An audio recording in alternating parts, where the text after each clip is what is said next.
National security is the bedrock upon which a country's sovereignty and stability rest, yet Canada finds itself alarmingly ill-prepared to address escalating global threats or safeguard its borders.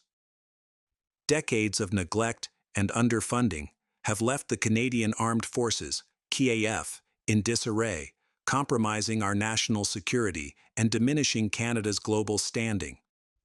I spent much of my career serving in the KF, and its current state is simply unacceptable. Canada must urgently reassess its priorities to rebuild a robust military capable of meeting modern challenges. National security encompasses much more than a country simply possessing armed forces. National security refers to a nation's ability to preserve its physical integrity and territory, to maintain its economic relations with its neighbors and trading partners on reasonable terms, to preserve its nature, institutions, and governance from disruption, and to control its borders, and it means fulfilling international obligations. Historically, the Canadian Armed Forces played a critical role in asserting Canada's presence on the world stage, from triumphs in the world wars to peacekeeping missions that showed national resolve. Over the decades, our relationship with other Western democracies matured from a junior status of former British colony into a trusted ally and partner. But in the past 9 years, Canada's position has seriously eroded. Our counterparts have watched Canada increasingly fail to meet the requirements of various formal and informal security agreements, if not ignore them altogether. Our critical ally, largest trading partner and neighbor, the United States, has watched, with growing and vocal concern, the Canadian government's near-complete inaction, for example, in response to damaging foreign interference provocations by foreign entities, most obviously the Communist Party of China, CPC, has not gone unnoticed. The unrest in our streets from Hamas supporters, as well as pro-Khalistan and other ethnic, sectarian, and/or factional agitators, has demonstrated that Canada either does not take domestic security seriously or is powerless to stop worsening instability. The informal but important America, Britain, Canada, Australia, and New Zealand ABCA arrangement, which focuses on interoperability of equipment and systems among the allied English-speaking countries, has taken to simply ignoring Canada, while our counterparts in the critical Five Eyes intelligence-sharing community regard us with diminishing respect and trust. A full rethink of national security should commence immediately, with a review of national defense policy and a focus on rebuilding capabilities. The current state of the CAF can be traced back to decisions made in the 1990s. Canada had been a defense laggard for years before then, but the 1994 White Paper on Defense, introduced by Jean Chrétien's Liberal government, prioritized cost-cutting over capability. The CAF's personnel numbers were slashed, historical regiments disbanded, and investments in modern equipment deferred. Stephen Harper's Conservative government made a number of significant equipment purchases, such as strategic airlift and heavy-lift helicopters, but did not initiate a new comprehensive defense policy and was soon more focused on balancing the budget than rebuilding the CAF. More recently, the Trudeau government's 2017 defense strategy, Strong, Secure, Engaged, made ambitious promises, including an increase in defense spending to 1.4% of GDP by 2024. But these commitments have largely gone unmet. According to the Parliamentary Budget Officer, Canada's defense expenditure remains at a mere 1.29% of GDP, far below NATO's 2% benchmark. The impact of this prolonged neglect is stark. The CAF's personnel levels have plummeted. Defense Minister Bill Blair recently admitted that the CAF is short 16,500 members, leaving fewer than 32,000 combat-ready troops across all branches, a number smaller than the New York Police Department's uniformed officers. Blair's outrageous proposal to address what he calls a recruitment death spiral. Lower standards, This shows a government that fails even to understand the purpose of the CAF, let alone how to rebuild Canada's military. Current CAF equipment is almost entirely outdated. Hangars and runways are filled with unserviceable aircraft, ports with broken ships and submarines, and army bases with broken vehicles and unserviceable weapons without spare parts or technicians to do the repairs. Canada is ill-equipped to meet both domestic and international challenges at a time when the geopolitical environment has grown increasingly dangerous. The resurgence of great power competition, threats from authoritarian regimes, and the rise of cyber warfare demand a capable and responsive military. The country needs a comprehensive new national security strategy and a new white paper on defense. Rebuilding the CAF must become a national priority. Part 2 of this three-part series will examine what the military needs as part of that process. Political leaders must recognize that national security is not a discretionary expense, but a fundamental obligation.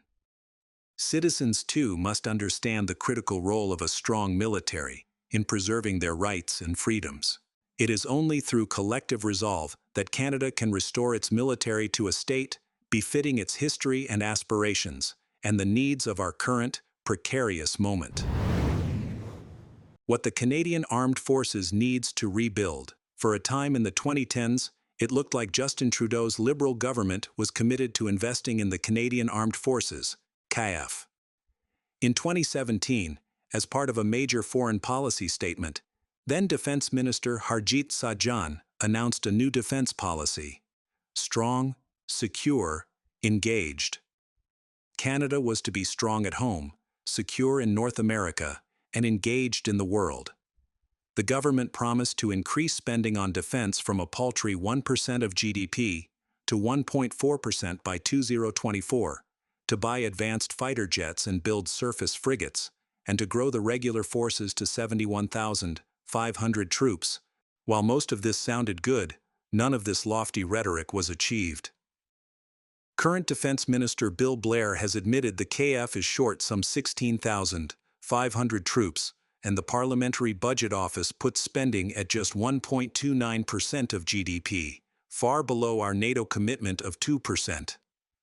Some defense analysts consider it unlikely the Trudeau government ever intended to take serious action. The CAF, as it stands today, is a depleted, demoralized, and nearly shattered force.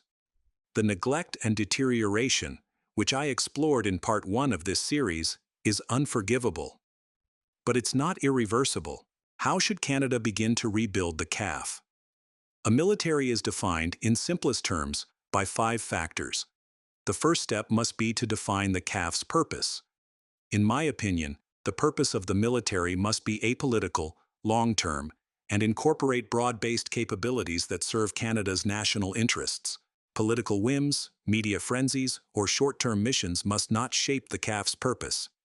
In basic terms, the CAF must be capable of helping to maintain Canada's unity, national borders, democratic system, citizens' rights and freedoms, economic prosperity, and citizens' well-being. It needs to be a combat-capable force that is able to face all threats, both foreign and domestic. Geopolitical realities need to be integrated as well. That includes the role of demonstrating, where appropriate, our capabilities and intentions to aid and, in extreme cases, protect other countries, including the United States, in order to safeguard our own national interests. Combat-capable personnel. Canada's armed forces have often been used as an emergency management force for wildfires and floods, as a training force for other nations, and, most recently, as a social experiment laboratory of the latest transgender DEI and cultural concepts, aka wokeism. All this comes at the expense of maintaining the KF as a combat-capable force. Standing armed forces have one primary mission: to fight. Those who join the KF understand that and know it may cost them their lives. In return, they expect to be fully trained and equipped. Canada's troops must be trained to develop the full range of combat skills, as well as the leadership skills needed to lead others under the most dangerous conditions. These must be constantly practiced and improved to ensure they are up to date and executable on a moment's notice. Military equipment. A combat-capable military requires war-fighting weapons and weapon systems, from the high-profile ships and fighter jets to the mundane rifles, pistols, and even bayonets, to the sophisticated and leading-edge drones, anti-tank missiles, and anti-ship and anti-aircraft systems. They must be procured in sufficient quantity and available constantly for training, demonstration, deterrence, and, ultimately, deployment and use. And the military needs robust parts and repair capability. This cannot be a just-in-time maintenance and supply system of the sort favored in the commercial world. It must be a system with a focus on resilience, speed of repair, and significant redundancy in and of itself. Combat capability deployment and support systems. Napoleon Bonaparte stated, "The amateurs discuss tactics, the professionals discuss logistics." The combat-capable CAF must be deployable wherever and whenever they are required. The deployment system must be thoroughly planned and routinely used, or during quieter periods, routinely exercised. Entities that pose a threat must see a permanent geographically based presence in every province and territory, and a surge capability that reaches internationally. Canada has a long history of supporting large expeditionary forces across oceans during wartime. Restoring such a capability is not an unreasonable expectation, nor beyond the resources of a country of 40+ million with a $3 trillion annual GDP. Replacement systems, personnel, equipment, and supplies. The military must have a reliable system to replace personnel, equipment, and supplies.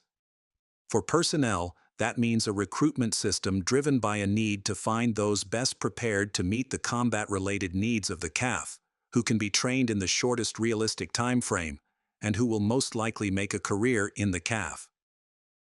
The replacement system for equipment must be proactive in replacing worn-out systems and equipment, with direct links to procurement systems that are timely and pre-established.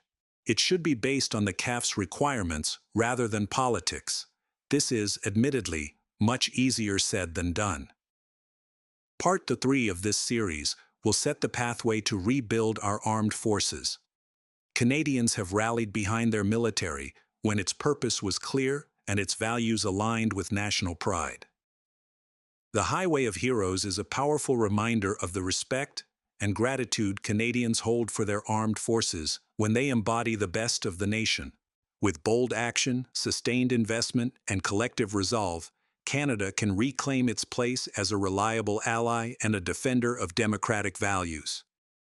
The cost of continued neglect far outweighs the cost of rebuilding the KEAEO.